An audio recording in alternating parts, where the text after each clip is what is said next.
¿Ahí todos me escuchan? ¿Todos ven el PDF?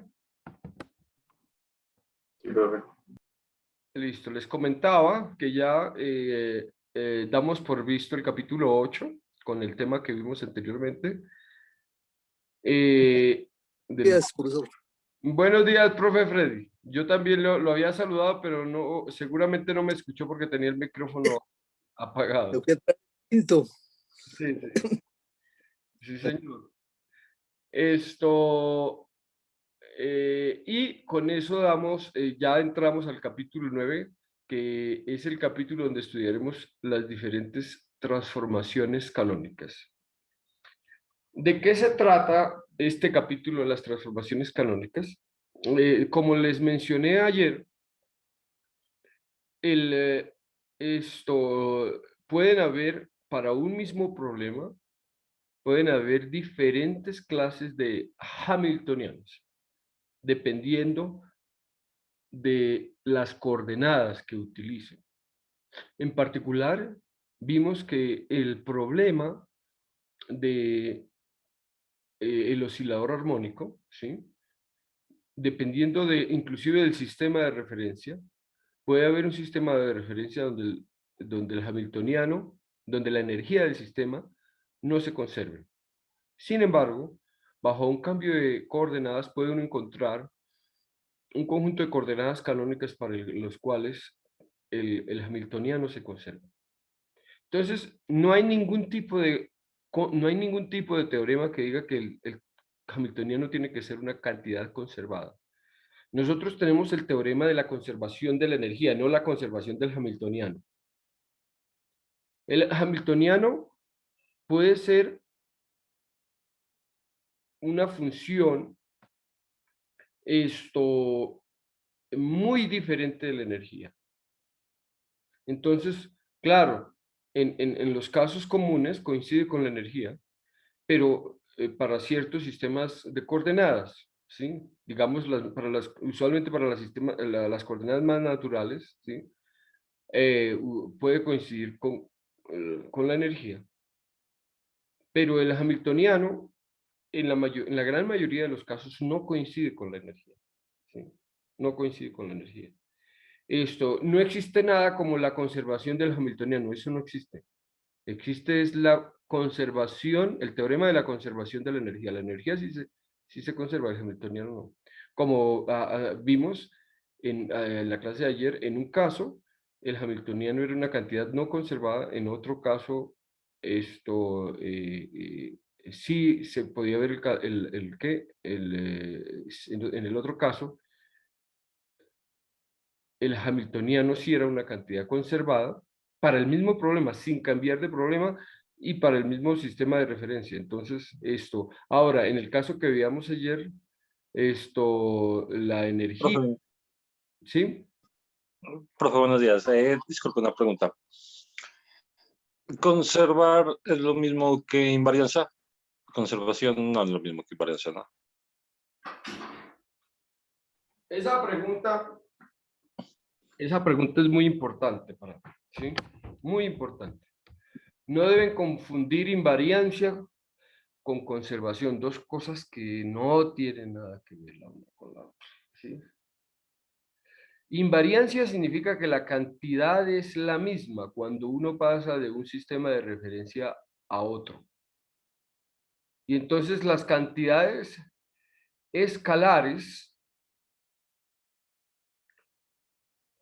son invariantes, es decir, valen exactamente lo mismo en cualquier sistema de referencia. La conservación de una cantidad es otra cosa. Dice que su derivada respecto al tiempo es igual a cero. Entonces, esto es muy bueno porque a veces los estudiantes tienden a mezclar el concepto de invariancia con el concepto de, eh, con el concepto de conservación. Y son por ejemplo, veamos el caso. La energía.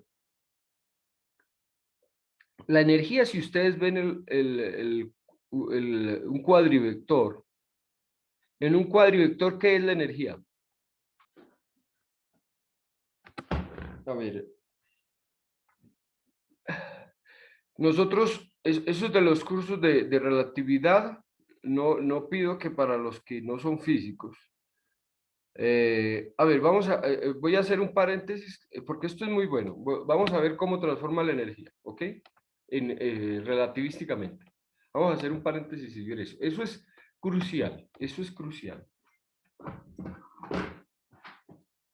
Si ustedes no pueden salir como maestros en física sin tener eso claro, ¿ok? Lo vamos a aclarar acá. Ok.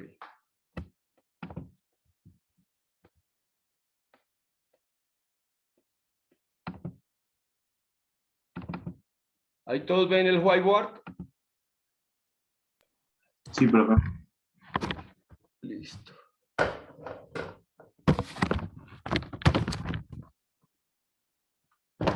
Entonces,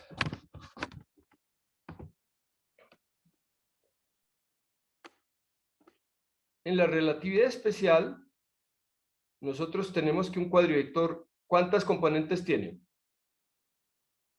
Llamémoslo el X su alfa.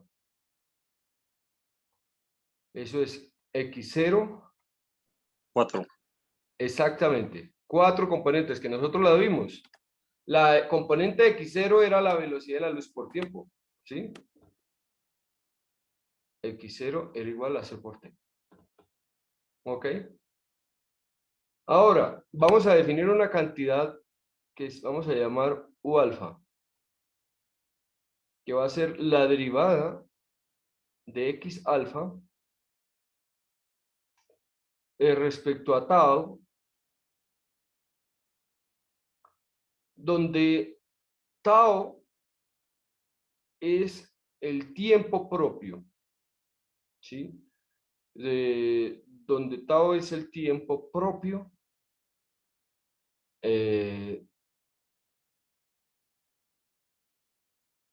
de la partícula, ¿sí? O sea, ustedes imagínense la partícula. Una partícula que va viajando. Digamos, podría ser la Tierra. La Tierra, vista desde el universo, puede verse como una partícula. Alguien en el centro de la galaxia verá cómo la Tierra va dando vueltas alrededor de ella. A razón de 200, creo que 200 millones de años demora la Tierra, bueno, o alrededor del Sol. Alguien en el Sol vería la Tierra como le da vueltas. Entonces, el tiempo propio sería el tiempo que mediría su celular. El tiempo que mide su celular, ese es el tiempo propio, tau. Y esa cantidad es un invariante relativista. ¿Por qué está asociado con un invariante relativista? ¿Por qué? Porque fíjese, ¿cuál es la magnitud de alfa al cuadrado? ¿Esta cantidad es invariante relativista, señores? Ups, sorry. Disculpa. A ver. Aquí. Eraser. Listo. Miren, esta cantidad. Esta cantidad, pregunto, estoy haciendo la pregunta, ¿es invariante relativista?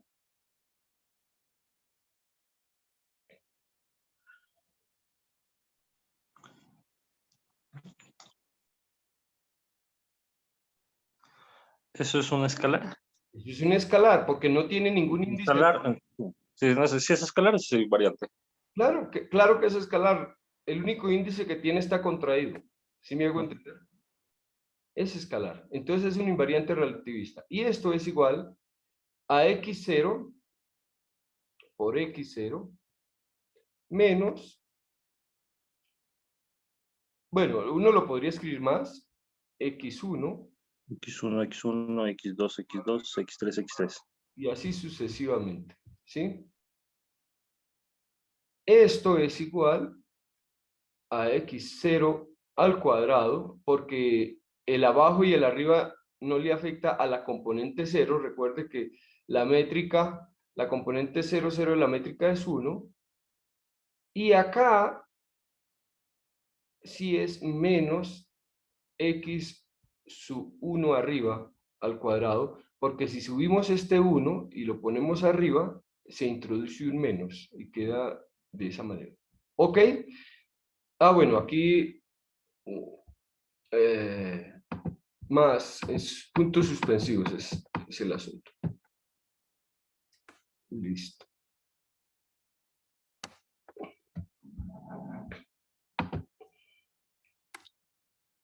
Menos x2 al cuadrado menos y así sucesivamente. ¿Hasta ahí es claro para todos? A ver, para Damaris, ¿es claro? Sí, profe. Profe, yo no entiendo por qué ahí serían válidos los menos. Ok. Está bien, ya le explico. Segundo.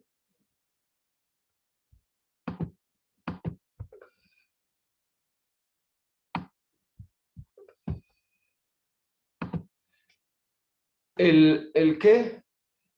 El x1 es igual a g1 beta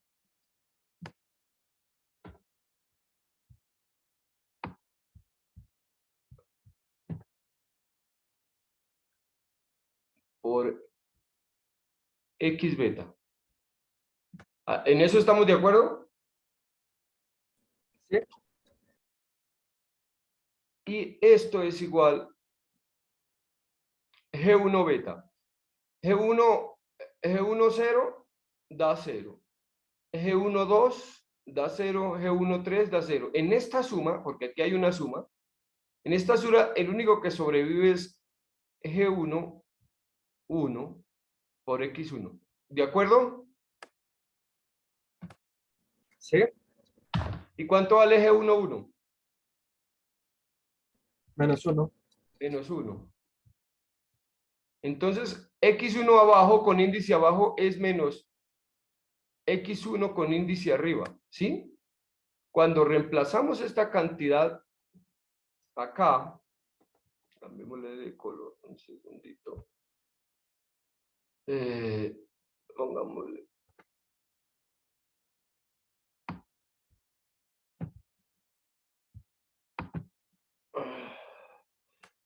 Cuando reemplazamos esta cantidad acá, nos queda entonces esto menos x1 al cuadrado, que esta es la métrica de Minkowski que nosotros conocemos. ¿Eso le aclara el asunto? Sí, sí, ya ahora sí. Listo. ¿Alguna otra pregunta?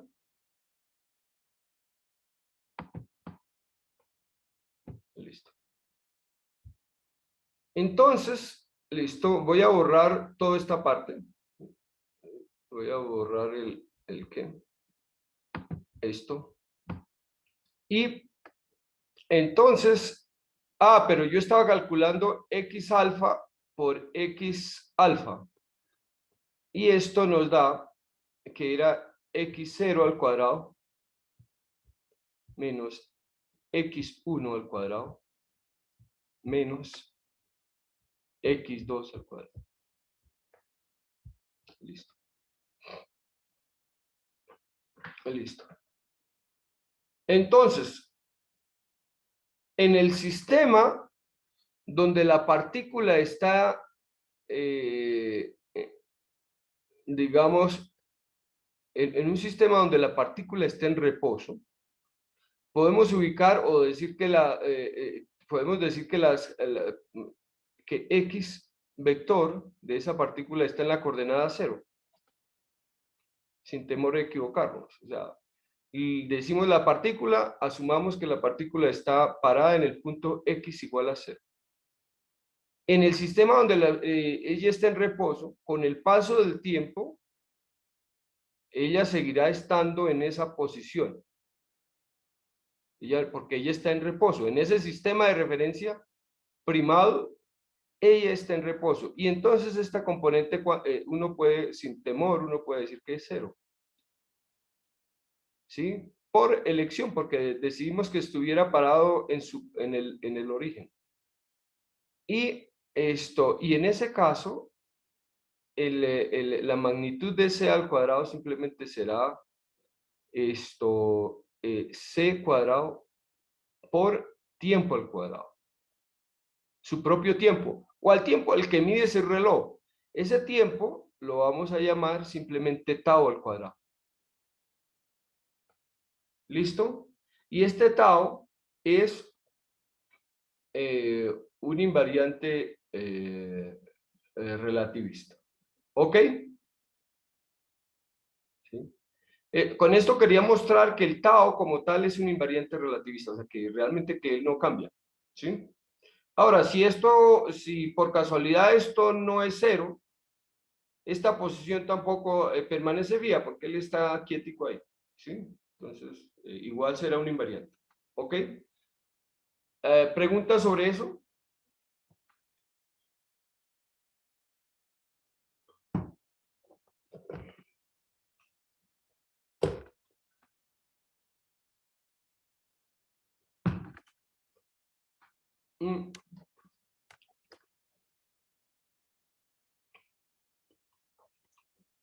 Este U de alfa, como es la derivada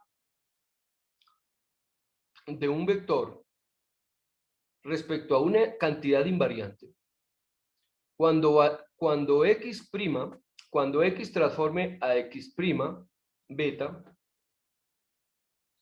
igual a lambda beta alfa por x u alfa, entonces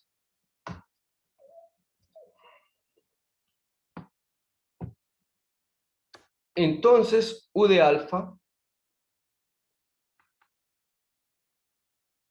U prima beta será igual a la derivada de x' beta respecto al tau, y esto es igual a la derivada respecto a tau de lambda beta alfa por x alfa. Pero lambda como tal depende de quién, de gamma y de beta, ¿se acuerdan? Pero gamma y esos dependen de las velocidades, no depende de tau. No depende de tau.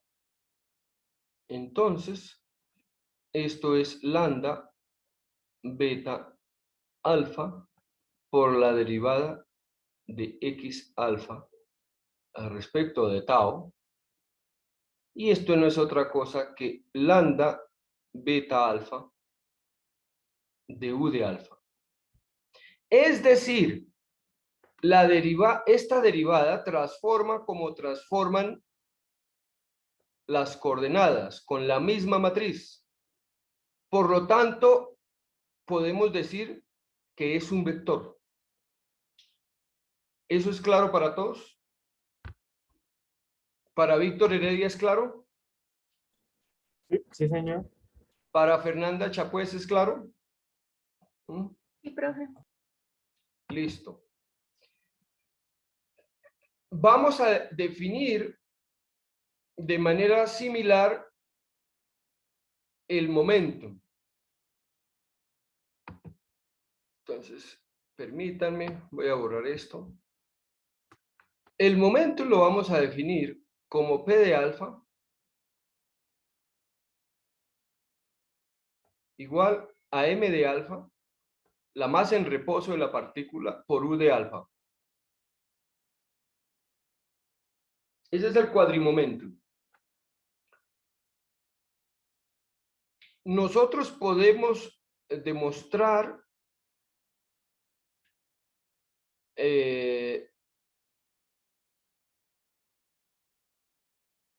ciertas propiedades. De aquí podemos relacionarlo con el momentum lineal. ¿Cómo? Venga a ver el hecho cabeza. Si nosotros tenemos que un pequeño incremento, que una pequeña distancia, un pequeño elemento de área es igual al cuadrado,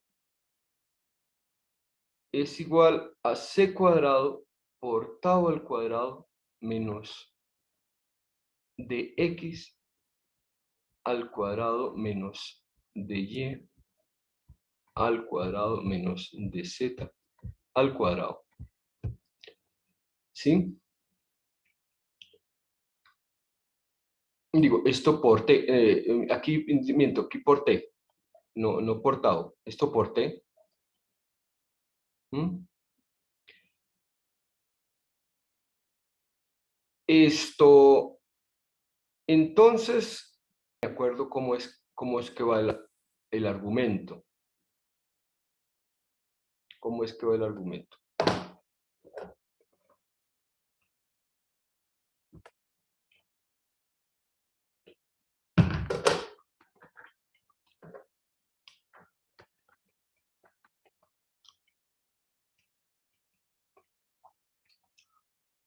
Este ds es de x alfa por dx alfa igual a ds cuadrado. Y eso, por eso nos quedó de esta manera. ¿Eso es claro para todos? Donde dx alfa, donde dx alfa es igual a c por d de t por dx por dy por dz. ¿Ok? Listo. Ya podemos borrar lo demás, ¿cierto?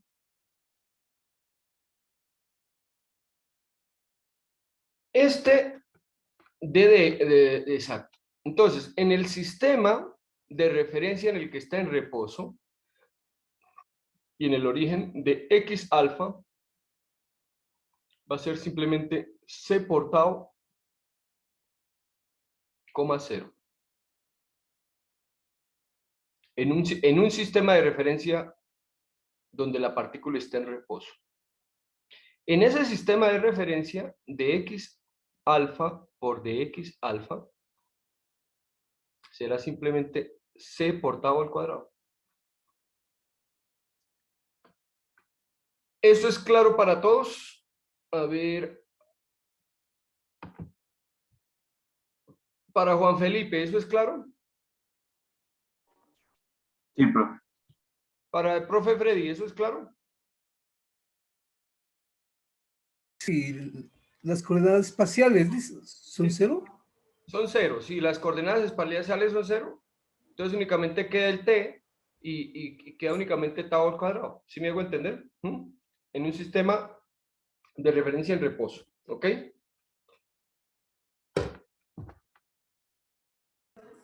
Sí.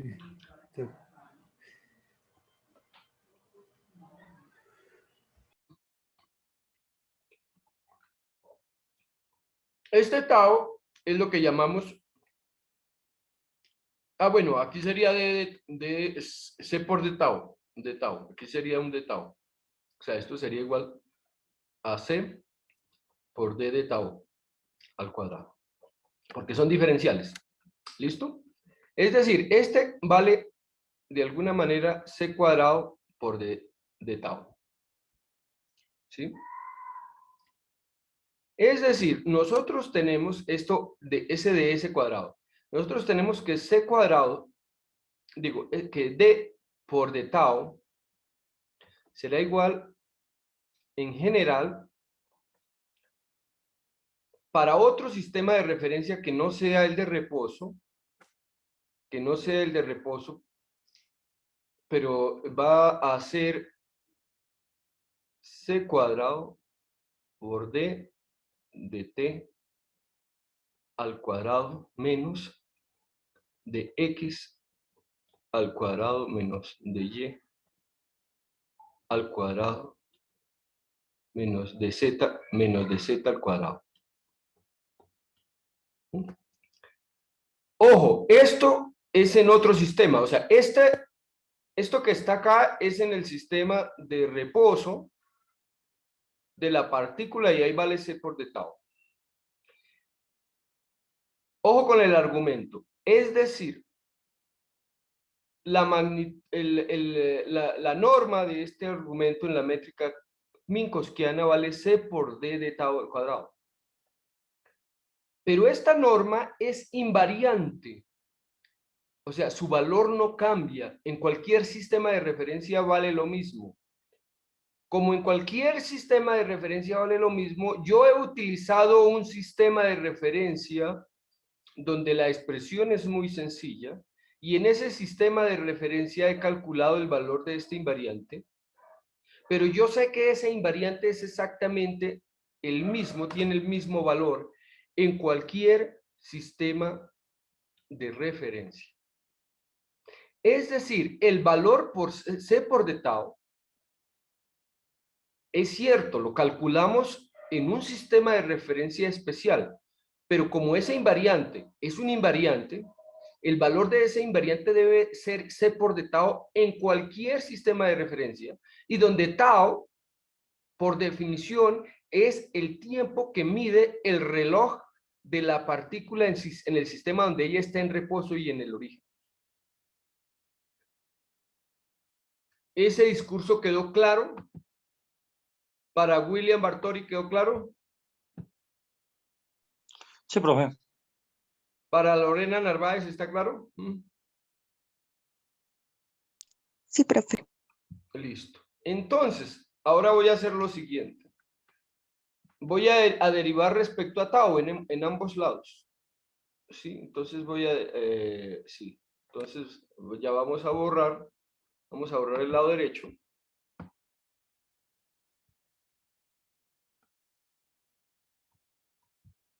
Cuando uno habla de tiempo propio, se refiere a un sistema de referencia que está en reposo. Es el sistema de referencia de la partícula de la que le estamos construyendo el cuadripotencial, el cuadrivector de velocidad, y cuánto mide, cuánto da la hora su reloj de esa partícula. ¿Sí?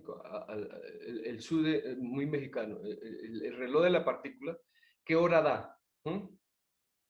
¿Qué hora da el reloj de la partícula? Ese reloj, esa hora que da el reloj de la partícula, obviamente como está con la partícula lo lleva en su muñeca, entonces está en reposo, es un sistema donde ella está en reposo, ¿sí? Y en ese sistema, ella no está cambiando su posición, porque está en reposo, ¿sí? Y la hemos situado en el origen, y en ese sistema, entonces, la única coordenada que va cambiando para la partícula es el tiempo. Las demás permanecen fijas. ¿Listo, mi profe? Muy bien, gracias, sí. Listo. Y entonces...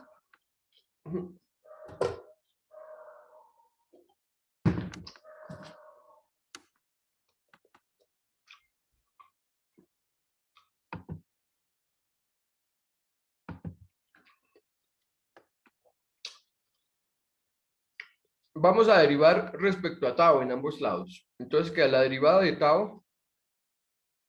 Pinche.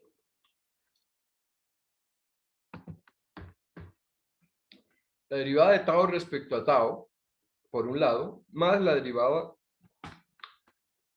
de respecto a tau de la raíz, que va a ser c cuadrado por dt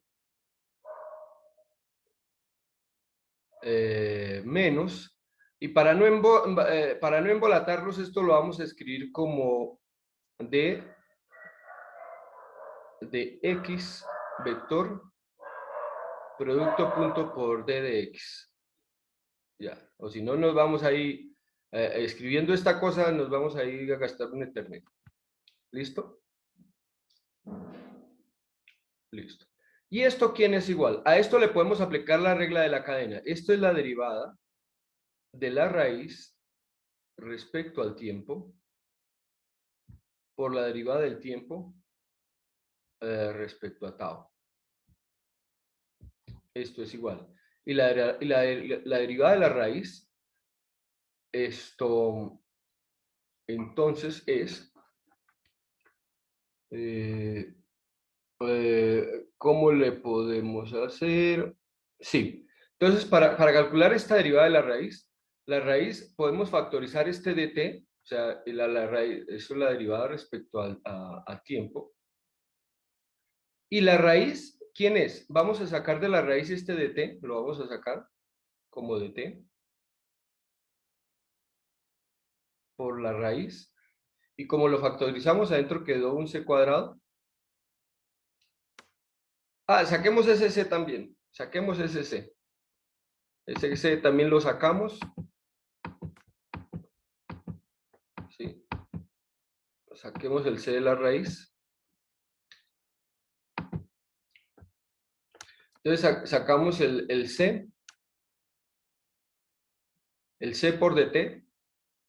Y entonces adentro, ¿qué queda? Queda el 1, que fíjese, si metemos el dt y el c, cuando entre acá queda dt al cuadrado y el c queda c al cuadrado, menos,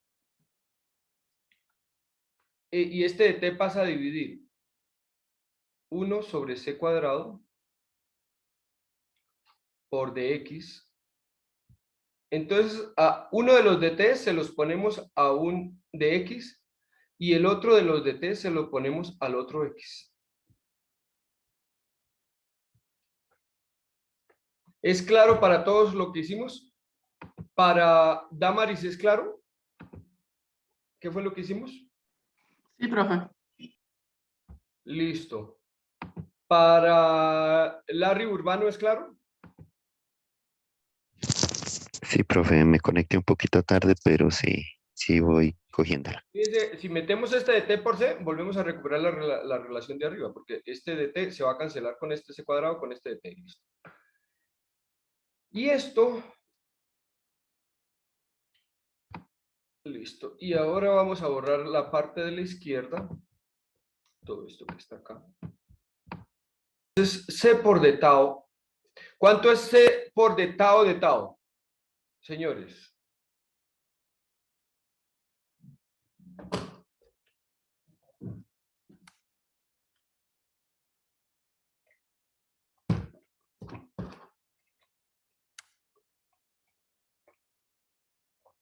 Esto es 1. De tau por de tau es 1.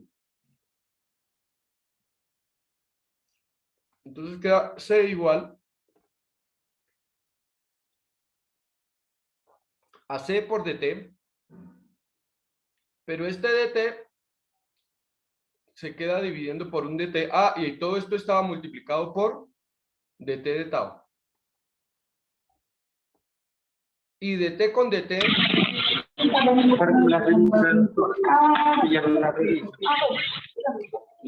favor,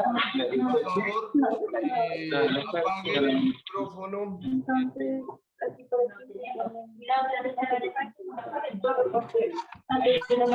¿Le parece mucho? Le pones puro cultivo preliminar a la multiplicadora. Esto cómo se le... Listo, ya lo silenciamos. Sí. ¿Listo? Y entonces aquí había este dt de tau. Y entonces sacamos este dt. Este dt con este dt se cancela. Este dt con este dt da dt, da 1. Y esto queda entonces, o sea, queda dt por dt por la raíz de 1. Y esto que dx dt por dx dt es la velocidad al cuadrado sobre c cuadrado. Y todo multiplicado por de t de tau. Y esta c se cancela con esta c. Esto da 1 y nos queda que 1 sobre la raíz de 1 menos beta al cuadrado, donde beta es esto, es igual a de t de tau. Ups. Bueno, pretendía borrar esto. Recibí una dos.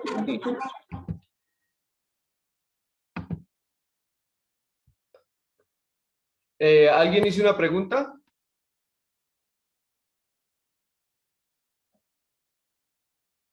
Ok. ¿Hasta ahí es claro para todos? ¿Para Eduardo Suárez es claro? Profe, una pregunta. Sí. Dígame. Acaba en la parte inferior derecha, dice, es igual a la derivada con respecto al tiempo de t por c, ¿no? Ah, sí, Abajo. sí, ahí, es que ahí, ya, sí. ¿Qué pasó ahí? Tiene razón, ahí hay una inconsistencia.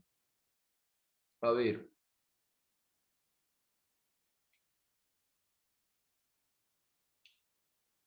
Sí, es que este D no iba. Nosotros lo que estábamos era haciendo de tau sobre de tau, ¿sí? Entonces, de tau iba ya así de esta manera. ¿Sí me hago entender? ¿Sí? Listo. Este D no iba, y en todas las expresiones arriba borren este D, porque era de tau sobre de tau, y de tau era la raíz de esto, ¿listo? De tau era, este es de tau al cuadrado. Ok, ok. Gracias por señalar esa inconsistencia en la notación. Ok. ¿Es claro para todos ahí la inconsistencia? ¿Para Larry Urbano es claro ahí el problema que había? Sí, profe, le estoy observando. Listo. Profe, a mí no me quedó claro. ¿Podría explicarlo? Esto, sí, lo que pasa es que lo que había sucedido, lo voy a explicar aquí con otro color, con el azul. Lo que había sucedido es que estaba de tau igual a la raíz, y yo había dicho que tomaba aquí de tau, o sea, que tomaba la derivada respecto a tau. Y no, yo no tomaba la derivada respecto a tau, únicamente dividía por de tau. ¿Sí me hago entender? ¿Sí? Eso es lo que de alguna manera... Y acá, y aquí, digamos, listo. Y entonces, este es un de tau. Venga a ver.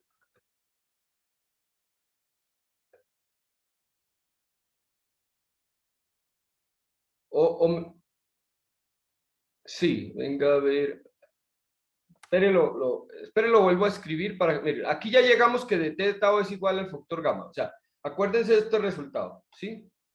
El resultado es que de t de tau es gamma, ¿ok? Ese guárdenlo ahí. Ese es el resultado. Déjenme limpio bien la demostración para que ustedes la tengan bien clarita. ¿No? Clear. Entonces, lo que nosotros teníamos que era que c por de tau era igual a la raíz de c por d de t al cuadrado menos d de x producto punto por d de x. Esto debe ser igual a c por dt por la raíz de 1 menos de x punto de x de dt por d dt 1 sobre c cuadrado. Y este de tau lo podemos escribir como de t por de tau por de tau por la raíz. Y la raíz es 1 menos, y aquí vimos la velocidad sobre el cuadrado, o sea, beta cuadrado. Este de tau se cancela con este otro de tau, este c con este c.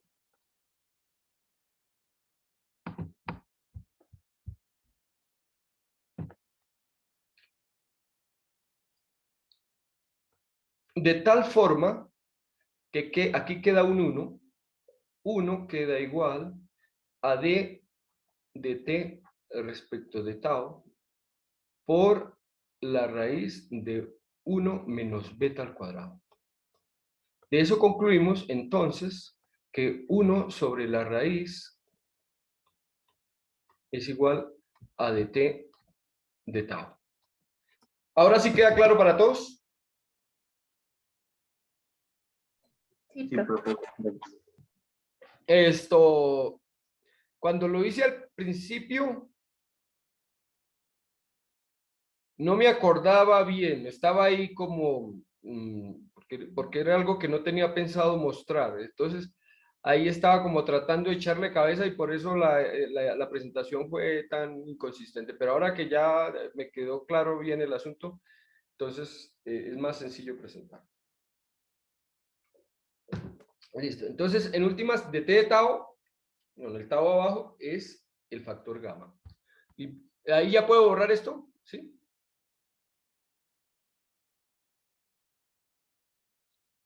¿Puedo borrar esto, señores? ¿Lo están copiando? Bueno, nadie responde. Sí, lo vamos ¿Ah? denos un momentico. Ok. ¿Listo? Sí, está bien, gracias. Ok. Ok. Entonces de t de tau es igual a gamma. ¿Y eso para qué nos sirve? Acuérdense que la velocidad, la cuadrivelocidad, u de alfa es igual a la derivada de x alfa respecto a tau. Pero esto es igual a la derivada de x alfa respecto al tiempo. Ah, chingados.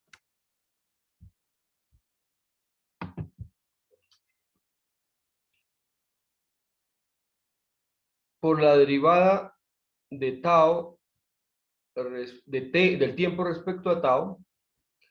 Y esto es igual, ¿quién es la derivada de x alfa respecto a t? Entonces la derivada, esa es la derivada, entonces aquí tenemos de t de tau por la derivada respecto al tiempo. ¿De quién? De x alfa. ¿Pero quién es x alfa? C por t, coma, por x. Ese es el cuadrivector. Entonces, esto es igual. La derivada de c por t respecto a t, da t. ¿Quién es de t de tau? ¿Quién es de t de tau?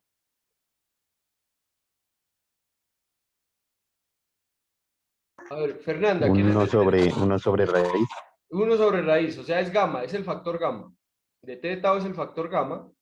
Y nos queda, por la derivada de c por t respecto a t, nos queda c, coma, la derivada de x respecto al tiempo.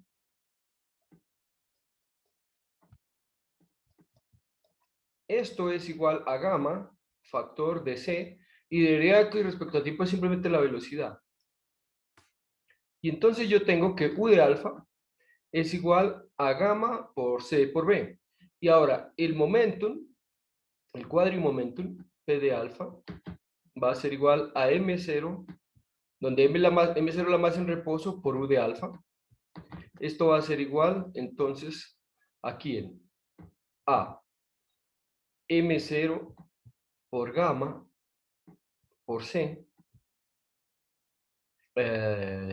coma, por M0 por gamma por B.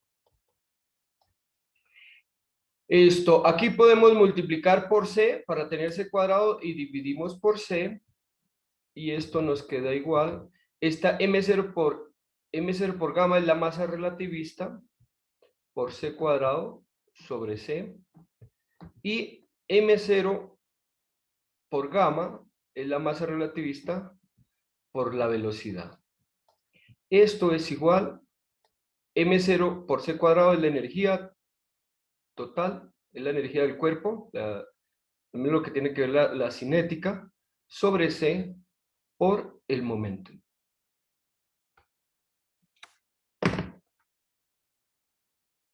¿Listo? Es decir, la energía es la primera componente, la componente cero de un cuadrivector. ¿Sí? Ojo, la energía respecto a transformaciones de Butch, es la componente cero de un cuadrivector.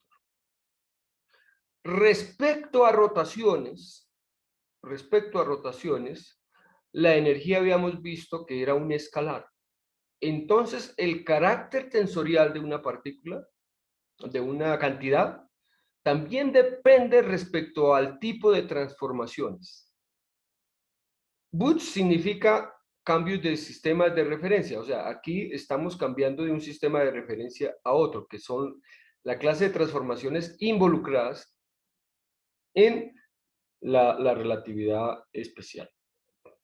Entonces, pero si nosotros solo nos limitamos al tipo de transformaciones que involucran rotaciones, las rotaciones no cambian la energía, la dejan invariante y la energía es un escalar respecto a rotaciones, pero es una componente de un cuadrivector respecto a cambios de sistema de referencia. Entonces también el carácter de si es tensor o es escalar también depende, obviamente, del tipo de transformaciones que nosotros estemos haciendo. Esto nos demuestra que la energía, en particular, ella transforma como la componente de un vector, por lo tanto no es invariante. Los únicos invariantes son las cantidades escalares. Sin embargo, sí es una cantidad conservada. Sí es una cantidad conservada. Podemos tener cantidades al revés, ¿sí? Cantidades que son escalares, pero que no necesariamente son cantidades que se conservan, ¿sí? Entonces, bueno,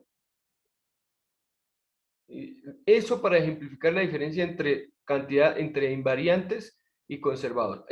Listo. ¿Ya con eso le queda claro a quien hizo la pregunta? Sí, profe. Listo. ¿Podemos borrar esto? Y eso, de paso, me permitió introducir algo que es muy importante. Que se trata de el tensor. Fíjense que de alguna manera el momentum relativista no cambia. La definición del momentum sigue siendo masa por velocidad, pero es la masa relativista, o sea, el momentum es lo mismo. Y entonces el momentum va a ser masa por gamma por B. Eso lo vimos en la clase de ayer, eso lo utilizamos en la clase de ayer, ¿sí? Entonces, por favor, esto estudienlo también. Esto es importante, ¿sí? Esto es importante, así que por favor, ahí vamos llenando los gaps que tengan en relatividad especial, ¿sí? Entonces, poquito a poco, cuando se dé la oportunidad, vamos llenando esos gaps para que de alguna manera todos tengan más o menos, partamos de los mismos conocimientos, ¿sí? Estas deducciones, sobre todo las hago para nuestros estudiantes que no son físicos, que no tienen formación de física en el pregrado. Para ellos va a ser más importante. Y también para los físicos, no crea, no crea. A veces los cursos de relatividad no son lo mejor que uno diga. A veces es hasta más peligroso, a veces es más dañino que hayan visto un mal curso de relatividad. Sí, listo, que no hayan visto nada. ¿Sí? Porque a veces con un mal curso de relatividad se quedan con unas ideas locas y erróneas que no tienen nada que ver con lo que es el tema real. Mientras que quien no ha visto nada, está limpio, no está perjudicado. Listo, ¿ya puedo dejar de compartir?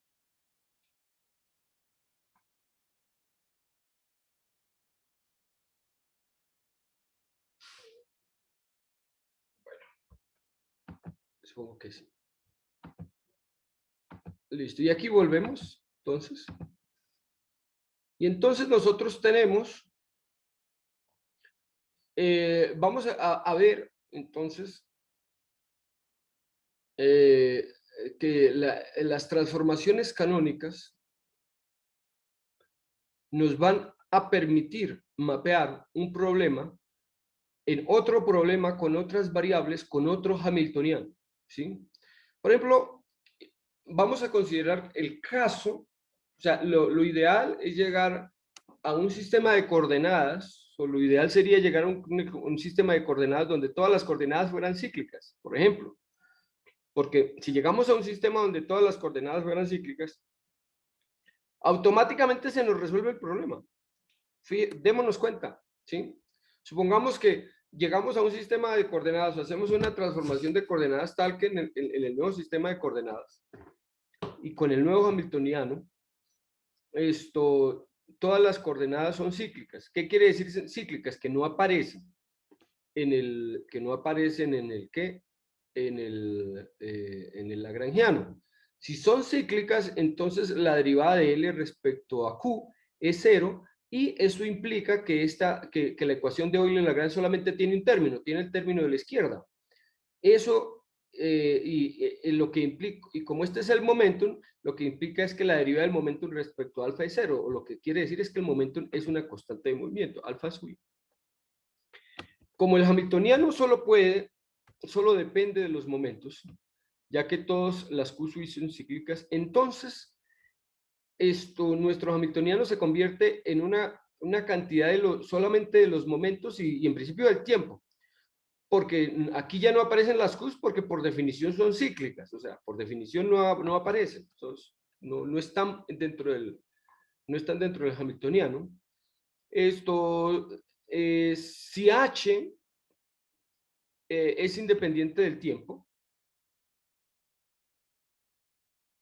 También es importante darse cuenta que si la coordenada es cíclica, en el lagrangiano también lo será en el hamiltoniano, porque la única diferencia entre el lagrangiano y el hamiltoniano es que al lagrangiano le agregamos, bueno, a menos el lagrangiano le agregamos el término P por Q punto. Y ni P depende de la Q, ni el Q punto depende de Q. Entonces, ese término P por Q punto no introduce una variable Q. Por lo tanto, si el lagrangiano si el lagrangiano no tiene Q, el hamiltoniano tampoco tendrá Q. O sea, eso es claro para todos. ¿Para qué Patiño eso es claro?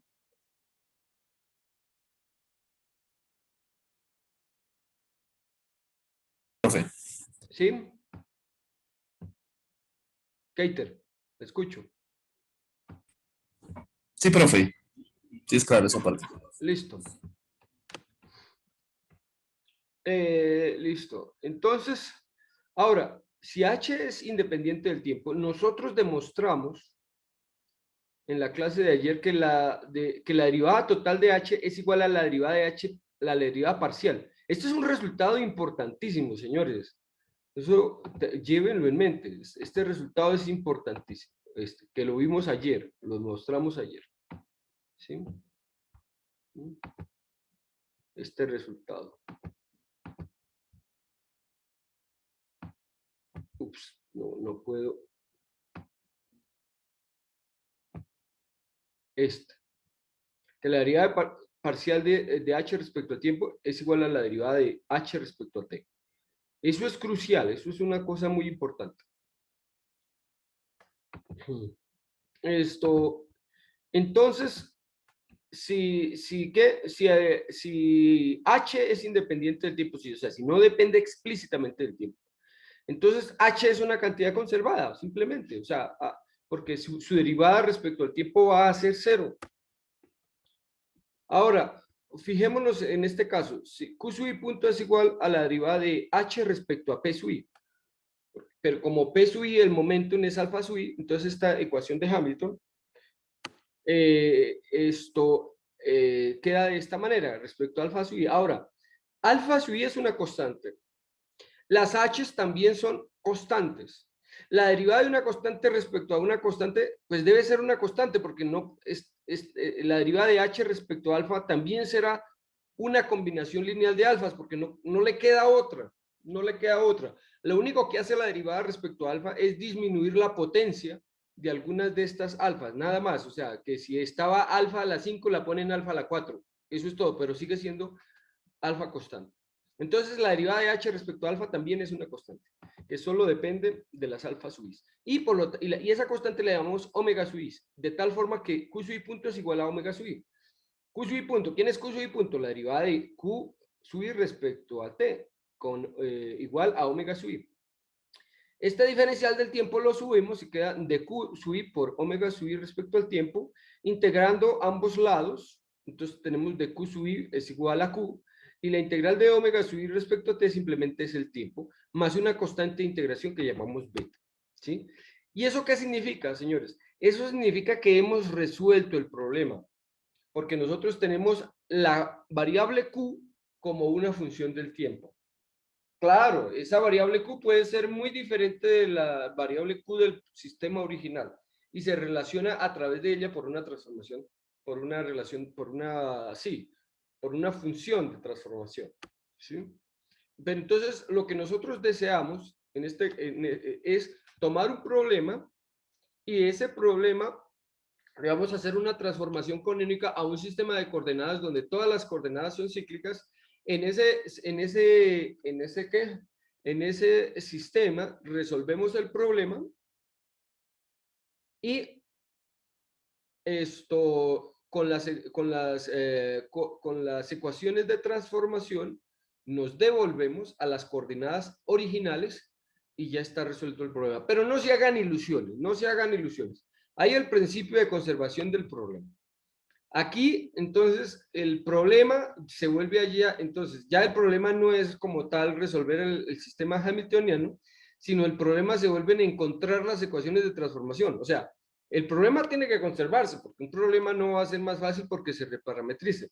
El problema es que, de alguna manera, el problema se pone en otro lugar. No en la relación, no en resolver el hamiltoniano, sino se pone en encontrar las ecuaciones de transformación. En la práctica, para cálculos, no es que represente algún beneficio desde el punto de vista de cálculo. Lo que representa es eso tienes un beneficio, pero desde el punto de vista de formalismo estructural. Porque como veremos más adelante,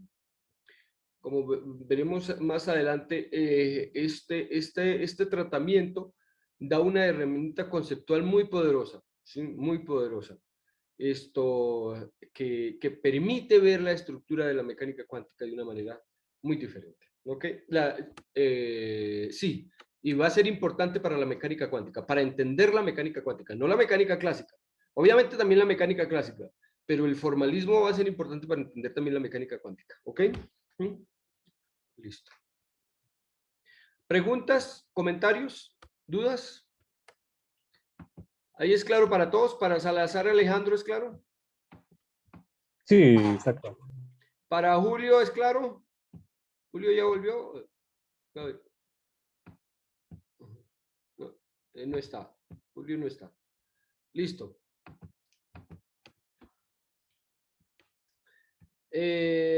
Bueno, aquí es el comentario que le estaba haciendo. En la práctica ningún problema tiene todas las coordenadas cíclicas, pero mediante un cambio de variables apropiado es posible conseguir este resultado. Para este fin aplicamos las transformaciones de coordenadas para permitir momentos. Entonces, lo que estamos diciendo, fíjense, esta transformación de coordenadas es muy diferente a la que nosotros habíamos visto, porque ahora estamos permitiendo que en la ecuación de transformación de coordenadas estén involucrados tanto las variables como las coordenadas generalizadas Q, pero también sus respectivos momentos. ¿Por qué? Porque en el formalismo hamiltoniano Q y P están a un mismo nivel, ¿sí? Están a un mismo nivel. Entonces, debemos permitir esta clase de transformaciones. Esto ocurre en el espacio Q sub i, P sub i, T. El par ordenado Q sub i, P sub i se denomina espacio de fase. Algunos le llaman espacio fase, no sé, ahí. ¿Cuál será la forma correcta? Para mí es espacio de fase. Esto, y el espacio de las Qs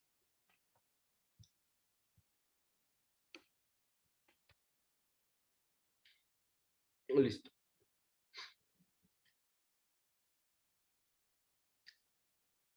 Es para este espacio, o sea, es un cambio de coordenadas, no en el espacio real, no en el espacio, bueno, real no es una cosa que no sabemos qué es real, no en el espacio de configuración, o sea, no, que involucra las coordenadas generalizadas Q1 hasta Qn, ese es el que vamos a denominar de ahora espacio de configuración. Entonces vamos a tener dos espacios. Espacio de configuración son las Qs, que va de Q1 hasta Qn. Y el espacio de fase es el que involucra a las Qs y a los momentos. Pero claro, dependiendo del sistema de coordenadas, va a depender del espacio de fase, porque como hemos visto, esto y el espacio de configuración, porque ahora como todo se mezcla, pues esto también el espacio de configuración en cada caso puede ser una cosa muy loca. Listo.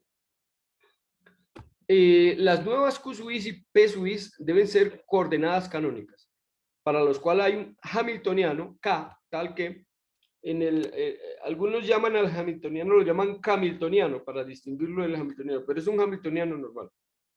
Yo no lo, pues es un hamiltoniano, no lo voy a llamar camiltoniano. Lo denotamos con una letra K para distinguirlo, para decir que es el nuevo hamiltoniano asociado a las nuevas variables Q sub i y P sub i, y debe satisfacer igual las ecuaciones de Hamilton. Si Q sub i y P sub i son canónicas, deben satisfacer también el principio modificado de Hamilton, o sea, las variaciones de esta cantidad del f, lo que nosotros llamamos el f, también deben ser cero, al igual que las coordenadas originales. En las coordenadas originales también teníamos esto que se satisfacían, digamos, el principio modificado de Hamilton, o sea que esto es igual a cero. Ok, 9.7 y 9.6 deben ser válidas simultáneamente, ¿sí? Deben ser válidas.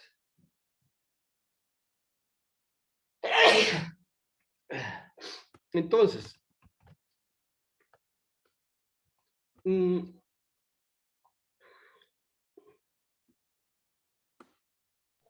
profe, ¿será que me puede hacer copiar lo de la página anterior? Que listo, sí.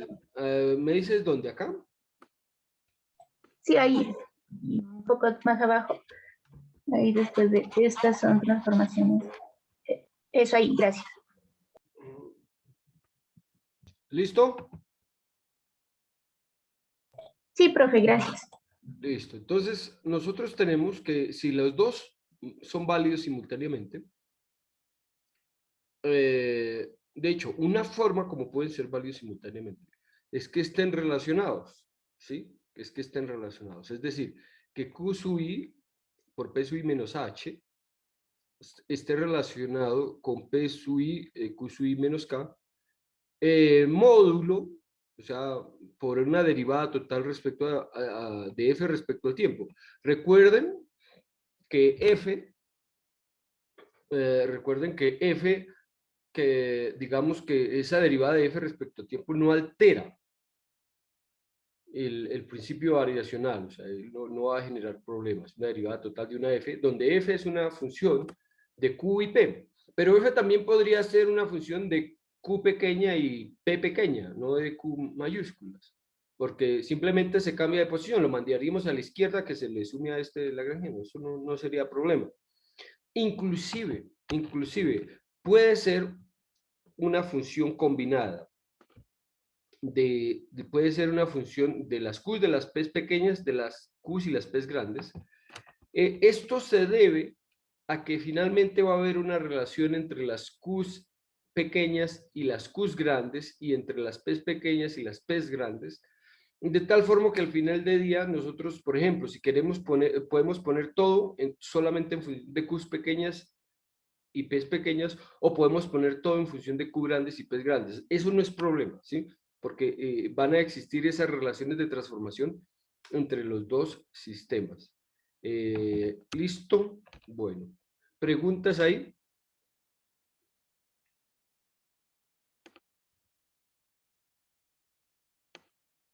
Bueno, esto... listo. Veamos un ejemplo, ¿sí? Veamos un ejemplo, un caso muy sencillo. El caso, por ejemplo, supongamos que buscamos unas nuevas coordenadas Q', que sean simplemente la Q sea multiplicada por una constante μ, y un nuevo momento que sea el viejo momento multiplicado por una constante B, μ. Esto es μ y μ, no B. La letra griega μ, como la de los neutrinos. Y entonces veamos qué sucede. Entonces tenemos nuestra ecuación. Como estas ecuaciones no involucran el tiempo, bueno, veamos a ver qué sucede. Entonces las relaciones de este tipo, nosotros sabemos que existen estas relaciones, lambda sub i, q sub i, esa es nuestra relación. Y ahora,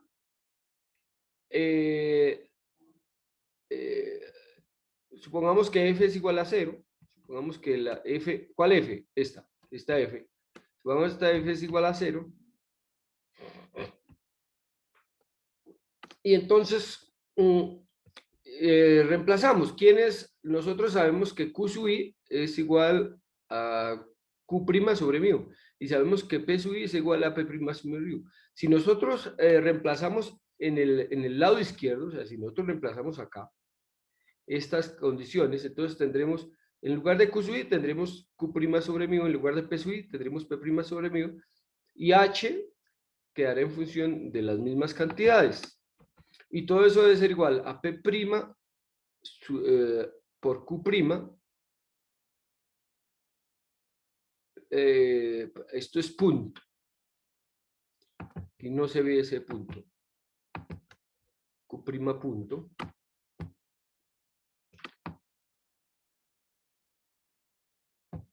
Q' punto. Menos K'. Y ahora comparemos, ¿qué nos da? Al comparar, fíjese,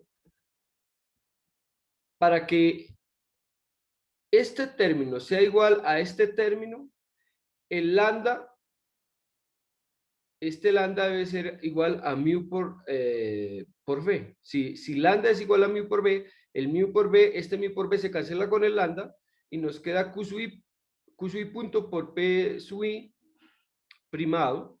O sea, nos queda este término, nos queda igual a este término. Eso significa que el K' debe ser igual a H. O sea, si ya igualamos estos, ahora lo único que nos queda es que el lambda por H debe ser igual a K'. Es decir, lambda por H debe ser igual a K'. Y esto es lo que se llama una transformación de escala, ¿sí? En general, uno puede asumir que lambda es igual a 1, ¿sí? O sea que μ por μ es igual a 1. digamos, uno nunca, ese caso no es tan interesante desde el punto de vista teórico. Y entonces nos limitamos a ecuaciones de transformación de este tipo, con el lambda igual a 1, que es las mismas de arriba, excepto que con lambda igual a 1, eso es todo. Entonces nos quedamos con eso, esa es la ecuación 9.11 del libro. Las transformaciones canónicas que incluyen el tiempo se denominan, que no incluyen el tiempo, se denominan transformaciones canónicas restringidas. Eso es muy importante. Cuando veamos la ecuación de Hamilton-Jacobi, entonces van a ver ecuaciones para transformaciones canónicas restringidas y para transformaciones canónicas en general, que sí pueden depender del tiempo. Ahora, supongamos que, por ejemplo, f es una función que depende de las q pequeñas, de las q grandes y del tiempo. Puede inventarse, ¿sí? Entonces, ¿qué sucede? Si tiene esta dependencia. Entonces, lo escribimos en nuestra ecuación. Nuestra ecuación es esta. P sub i por Q sub i punto menos h es igual a P sub i por Q sub i punto menos k más derivada de F1 respecto al tiempo. Entonces, pero la derivada de F respecto al tiempo, hay que ver de quién depende F. F depende de las Qs pequeñas, de las Qs grandes y del tiempo, ¿sí? Entonces, la derivada de F, entonces la derivada de F1 respecto al tiempo, más la derivada de F1 respecto a las Qs pequeñas por Q punto, más la derivada de F respecto a las Q grandes por Q punto, porque esas son las tres variables de las que depende el F. Ok. Y ya que las coordenadas son independientes, o sea, en ambos casos estamos asumiendo que las dos son coordenadas generalizadas en los dos sistemas, entonces las variaciones respecto a Q sub i punto y Q sub i punto deben ser cero, o sea, esas deben ser cantidades como linealmente independientes. Entonces, miremos todo lo que depende de Q punto. ¿Qué depende de Q punto? Aquí, de Q punto depende este P sub i, entonces lo ponemos acá. Por aquí, ¿qué otra cosa depende de Q punto? Este Q sub i punto también tiene como de F1 de Q sub i, lo ponemos acá, menos. Como estaba positivo, como lo pasamos al lado izquierdo, quedó negativo. Listo. Está el menos el hamiltoniano. El hamiltoniano aquí lo pasamos a la izquierda, igual. Y ahora, ¿qué depende de Q punto? Está aquí Q punto. ¿Quién es proporcional? Está este P sub i más este otro, este punto de F respecto a Q sub i también es proporcional a Q punto. O más bien, se va multiplicando con Q punto. Entonces podemos sumar. Y ya, ahí nos quedó. ¿Y qué podemos decir ahora? Si esas cantidades Q punto y Q punto varían de manera independiente, entonces debemos decir si son linealmente independientes, entonces estas cantidades, sus coeficientes deben ser cero. Es decir, eso significa que P sub i debe ser igual a la derivada de F1 respecto a P sub i, que P sub i grande es igual a menos derivada de F1 respecto a Q sub i grande, coma, y que los demás términos, o sea, el H, y que el K debe ser igual a H más derivada de F1, o sea, estos tres términos deben cancelarse, ¿sí? El menos H más K por derivada de F1 respecto al tiempo, o sea, y para que se cancelen, debe cumplirse esta igualdad, que K es igual a H más derivada de F1 respecto al tiempo. ¿Listo? Hasta ahí hay preguntas, comentarios. ¿Esto es claro para todos? ¿Esto es claro para Julio? Sí, doctor, gracias. Listo. ¿Para Alejandro Salazar es claro? Sí. Listo. Ok. Entonces, en esta ecuación, esta 9.14a, P sub i es una función de Q sub J y Q, porque F1 es una función de estas dos variables, Q sub J pequeña y Q sub J mayúsculo. Entonces, esto nos da una ecuación que relaciona el P con estas variables, con estas dos Q. Nosotros podríamos resolver esta ecuación, invertir esta ecuación para hallar las Q sub i como una función de las Q, de las P y el tiempo, ¿sí? Porque es de lo único que depende, ¿sí? O sea, aquí está involucrado el P pequeño y en el F1 está el Q y el P y el tiempo. Entonces, de acá podremos despejar el Q. De esa ecuación podemos despejar el Q. De acá, si ya tenemos el Q, ese Q lo podemos reemplazar acá y obtener el P como una función de P pequeña y Q pequeña, ¿sí? Porque aquí el P está dependiendo del Q pequeña y el Q grande.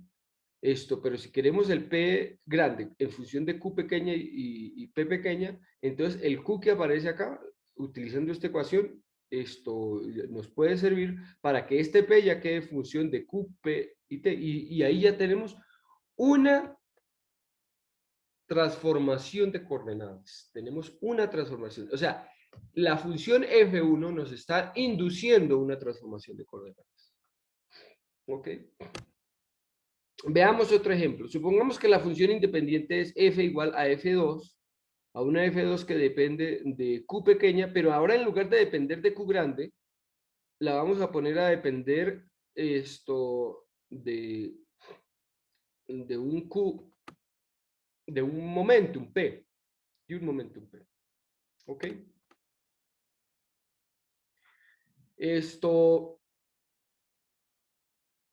Ok. Entonces, y le restamos Q sub i por P sub i. El restarle ese Q sub i, P sub i, también tiene un propósito, como veremos ahorita. Tiene un propósito. Listo. Las variables todavía no satisfacen las ecuaciones de movimiento.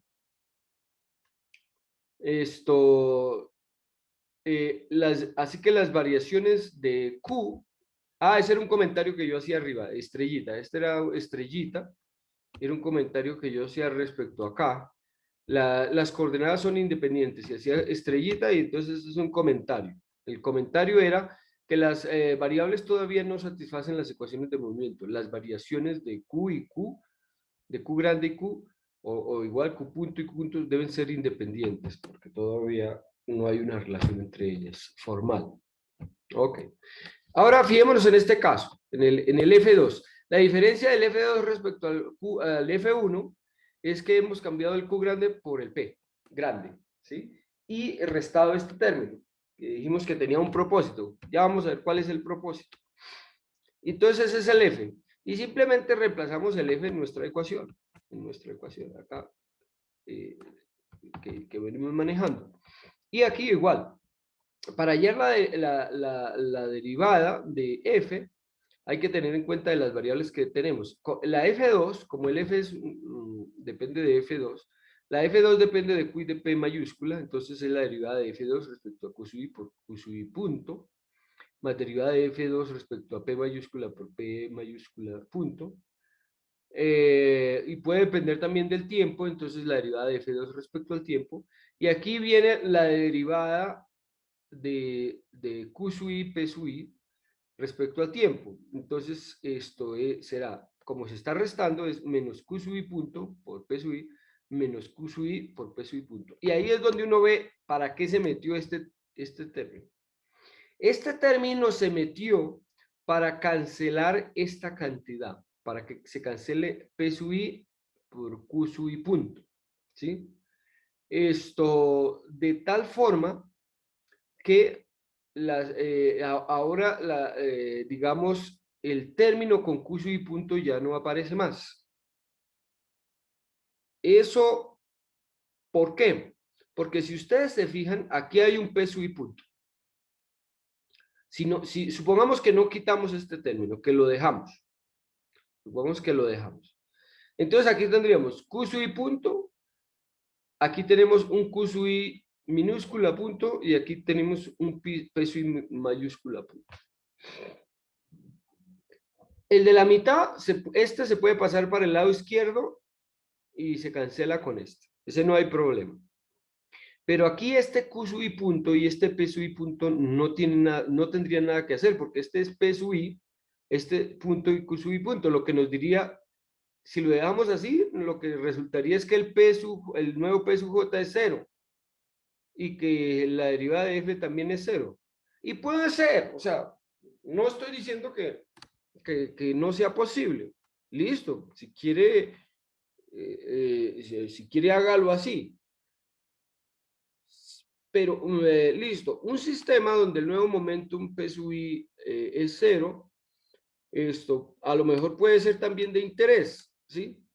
Pero no es el caso en el que estamos interesados en este momento. A nosotros nos interesa un sistema donde se genere una digamos, en este caso estamos interesados es en generar una ecuación, digamos, no trivial para el P, y por eso se introduce este término para que mate este Q sub punto y lo deje en función de P sub punto, y ahí sí ya se va a generar un término que es lineal en P sub punto y que se va a cancelar con este otro. Entonces aquí ya tendremos esto.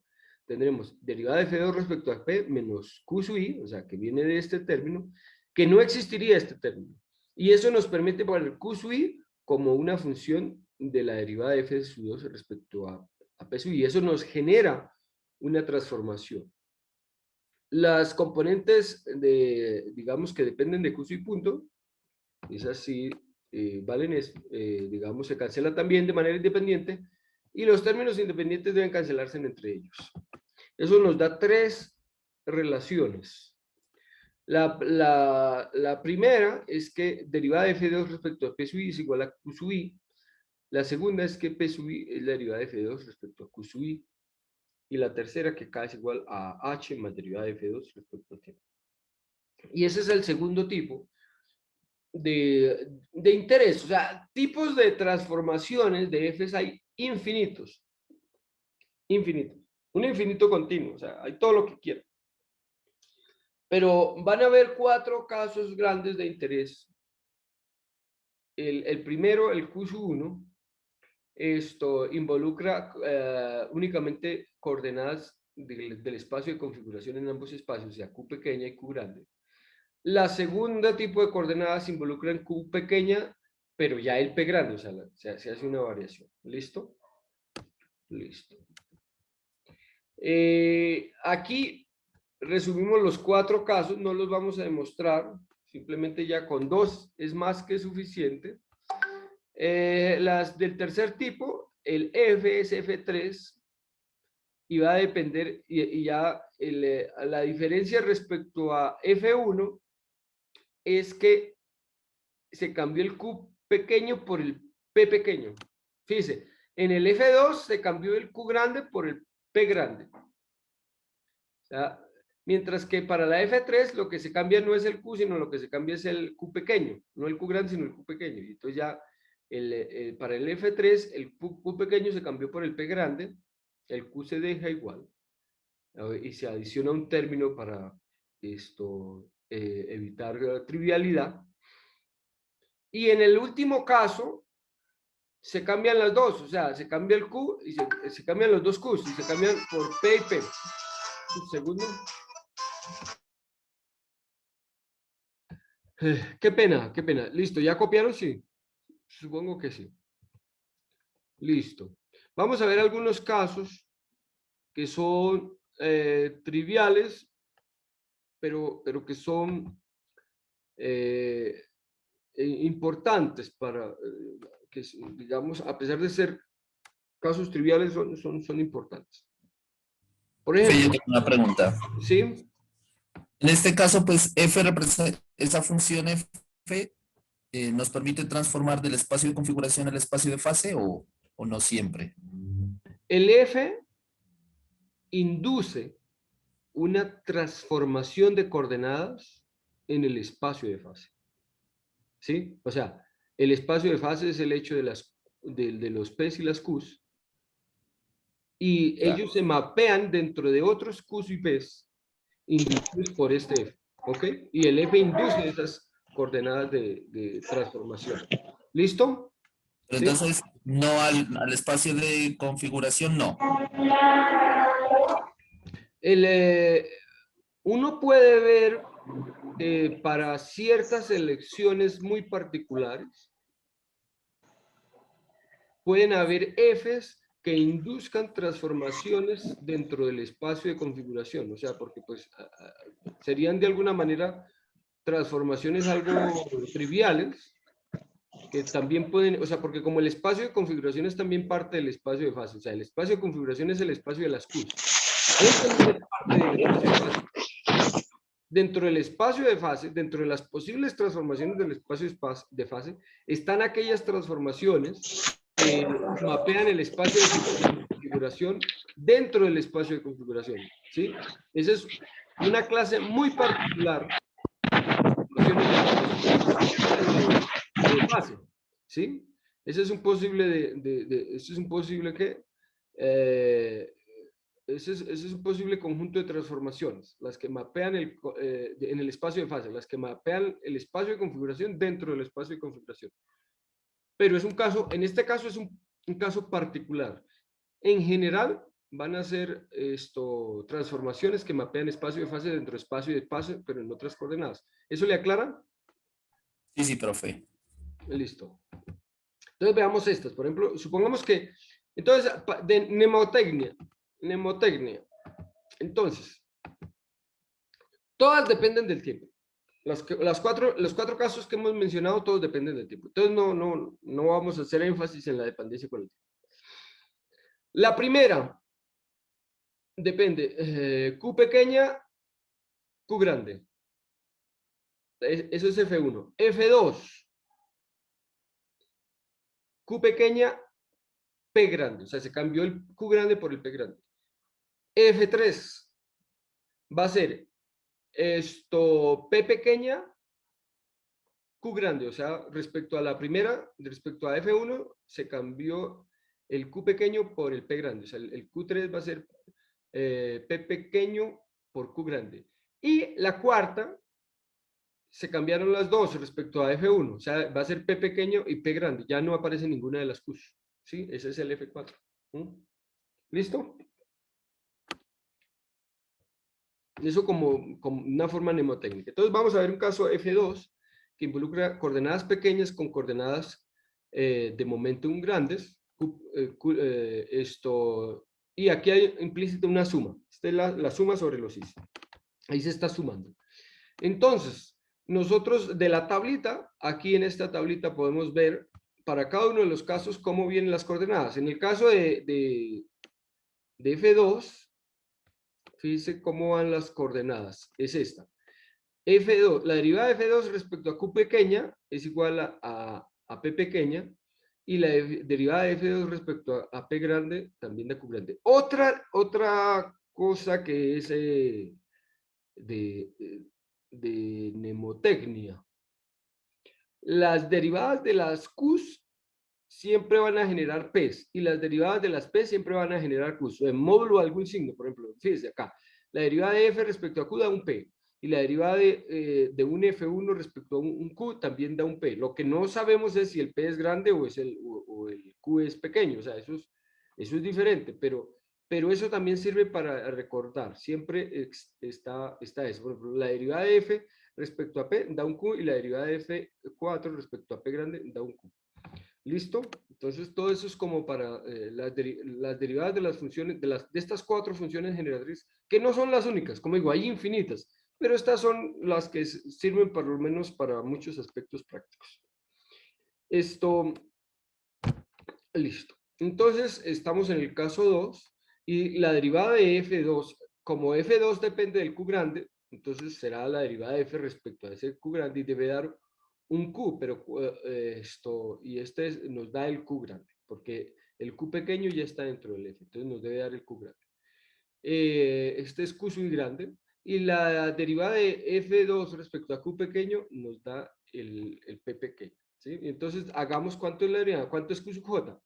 Q sub J va a ser la derivada de P sub J de Q sub I por P sub I. Aquí hay una suma sobre los I's.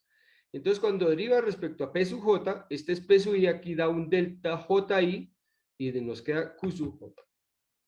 Es decir, el QJ grande es el mismo QJ pequeño, no hubo un cambio.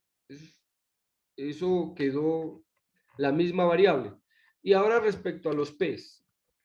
Respecto a los P's, nos dio la derivada de esto, aquí con este delta JI queda los P's, es decir, el P pequeño es igual al P grande.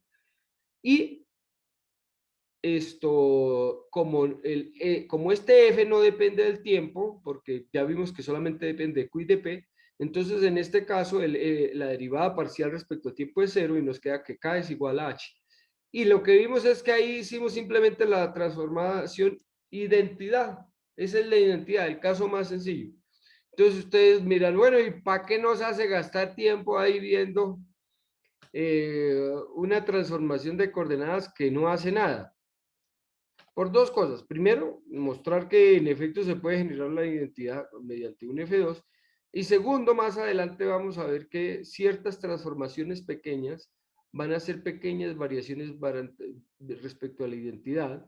Y ahí ese F2 nos va a ser útil cuando consideremos variaciones pequeñas, o sea, transformaciones infinitesimales.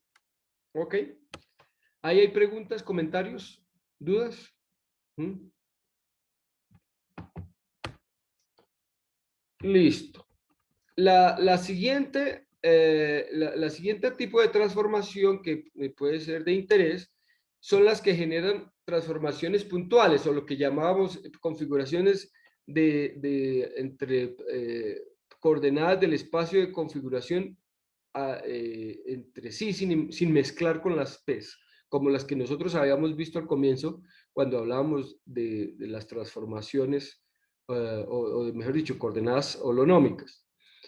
Esto es lo que acaba de mencionar el compañero. El compañero nos mencionó transformaciones dentro del espacio de configuración. Estas se generan de esta manera. ¿Cómo se generan? Aquí se pueden generar con un tipo de transformación tipo 2 que involucre una función f sub i que depende de todos los q's y un p sub i. O sea, hay muchos f's, hay muchos p's.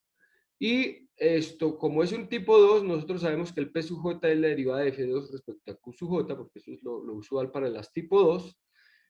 Y esto será la derivada de F sub i respecto a Q sub j, porque estas dependen respecto a Q sub j, el P sub j no. Y la Q sub j es la derivada de respecto a P sub j, en el caso de las F sub 2. Y esto nos da las Fs. Fíjense, aquí nos quedó las Q sub j como combinaciones de funciones que solamente dependen de las Q sub 1 hasta las Q sub n y del tiempo. Y esto es lo que nosotros llamamos una transformación puntual. Una transformación puntual. Bueno, pero hay que tener cuidado porque en los momentos, en el cambio de los momentos sí puede estar involucrado, algo que mezcle momentos con espacio de configuración, pero al menos a nivel de coordenadas sí nos da una transformación puntual, ¿sí? Listo. En general, esto será cierto para cualquier f de esta forma, ¿sí? Que sea un f sub i multiplicando el p sub i más un g que dependa de las q sub 1 hasta las q sub n. Se va a cumplir exactamente lo mismo, porque en este caso p sub j será la derivada de f2 respecto a q sub j, que será la derivada de f sub i respecto a q sub j más la derivada de g respecto a q sub j. Y esto queda como una matriz, de P, por la derivada de G respecto a P. Y esto se puede escribir matricialmente así, de esta manera. Ojo, en el libro, en el Goldstein está mal. Ahí, ojo, ojo con esto. Ojo pelado. Ojo.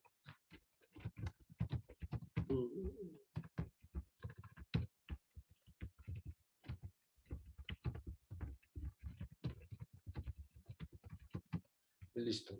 ¿Sí? Entonces, no tengan mucho cuidado ahí. ¿Listo?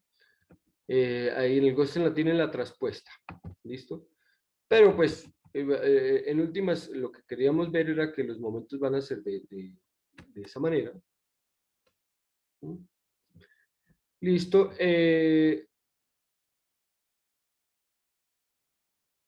Sí. es decir, y en notación de índice sería P sub J igual a la derivada de F respecto a Q, la componente JI por P sub I. Y aquí nosotros podemos en particular saber quiénes son las P grandes, que son las que nos interesan, son las nuevas coordenadas. Y aquí se puede despejar las P's, teniendo que esto es una matriz, entonces si pasamos esto al lado izquierdo, nos queda este vector igual a esta matriz por P, y aplicando el inverso de esta matriz podemos despejar y saber quién es P. ¿Listo? Aplicando en la matriz inversa. Otro ejemplo útil lo veremos en la próxima clase porque ya se nos acabó el tiempo. ¿Listo? Entonces, señores, eso es todo por hoy. Muchas gracias. Entonces nos vemos el lunes. ¿Ok? Gracias, profe. Profe, una pregunta, por favor. Sí. Profe, ¿y el taller al fin cuándo nos lo envía? Porque estaban revisando las fechas y solo tenemos ya 2 semanas de que terminamos el 12, esa parte de mecánica analítica. Sí, sí. El taller de esta parte yo espero enviárselos el mismo lunes, pues, o de pronto este fin de semana se lo envío, ¿no? Sí. Ya para que vayan trabajando sobre eso. ¿Listo? Ok, voy a ver si se lo puedo enviar, a ver si se lo puedo enviar mañana, ¿ok? ¿Listo? ¿Listo, señores? Que voy a ver si se los envío mañana, ¿ok? El nuevo taller. ¿Listo?